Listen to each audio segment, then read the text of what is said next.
இங்கே பவித்ரா அப்படிங்கிற ஒரு பொண்ணை காட்டுறாங்க. தன்னோட லைஃப் மட்டும் ஏன் அப்படி இருக்குது அப்படி சொல்லிட்டு கண்ணாடி பொண்ணு ரொம்ப ஃபீல் பண்ணிட்டு இருக்கா. அப்போ தான் அவளோட மாமா ஒருத்தர் வராரு. என் லைஃப்பில் நான் ரொம்ப தப்பு பண்ணிட்டு இருக்கேன், பாவம் பண்ணிட்டு இருக்கேன் அப்படி சொல்லி நினைக்கிறேன் அப்படி சொல்கிறப்ப அவங்க மாமா, நீ பண்ணுறது பாவம் எதுவும் இல்லை, இன்னைக்கு நைட்டு வரவர் ஒரு எம்எல்ஏ அப்படி சொல்லிட்டு போகிறாரு. இப்போ தான் புரியுது ஹீரோயின் வந்து எதுக்காக இவ்வளோ ஃபீல் பண்ணி வருத்தப்பட்டு இருக்காங்க அப்படி சொல்லி. ஹீரோயினுக்கு இந்த தொழிலில் இருக்கிறது வந்து சுத்தமாக பிடிக்கவே இல்லை, அவளுக்கு பிடிக்காம தான் இருந்துட்டு இருக்கா. இப்போ ஏன் இவ இப்படி இருக்கா அப்படிங்கிற இவளோட ஃப்ளாஷ்பேக் வந்து காட்டுறாங்க. சின்ன வயசுல அவங்க அம்மாவுக்கு வந்து கேன்சர் அஃபெக்ட் ஆயிருக்கும், அதுக்காக டெய்லியும் 10,000 வேணும் அப்படி சொல்லியிருப்பாங்க. இவங்க மாமா கொடுத்த ஐடியாவால தான் நீ உன்னையே வித்தாதான் உங்க அம்மாவை காப்பாற்ற முடியும் அப்படி சொல்லியிருப்பாங்க. எங்க அம்மாவை காப்பாற்றதுக்காக நான் என்ன வேணாலும் பண்ணுவேன் அப்படி சொல்லி இந்த பொண்ணும் இந்த மாதிரியான தொழிலுக்கு வந்து வரா.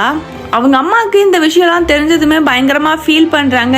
பவித்ரா என்னதான் அவளோட லைஃபையே தொலைச்சி அவங்க அம்மாவை காப்பாற்றணும்னு நினச்சாலும் கடைசியில் எதுவுமே கை கொடுக்க மாட்டேது. அவங்க அம்மா வந்து இறந்து போயிடுறாங்க.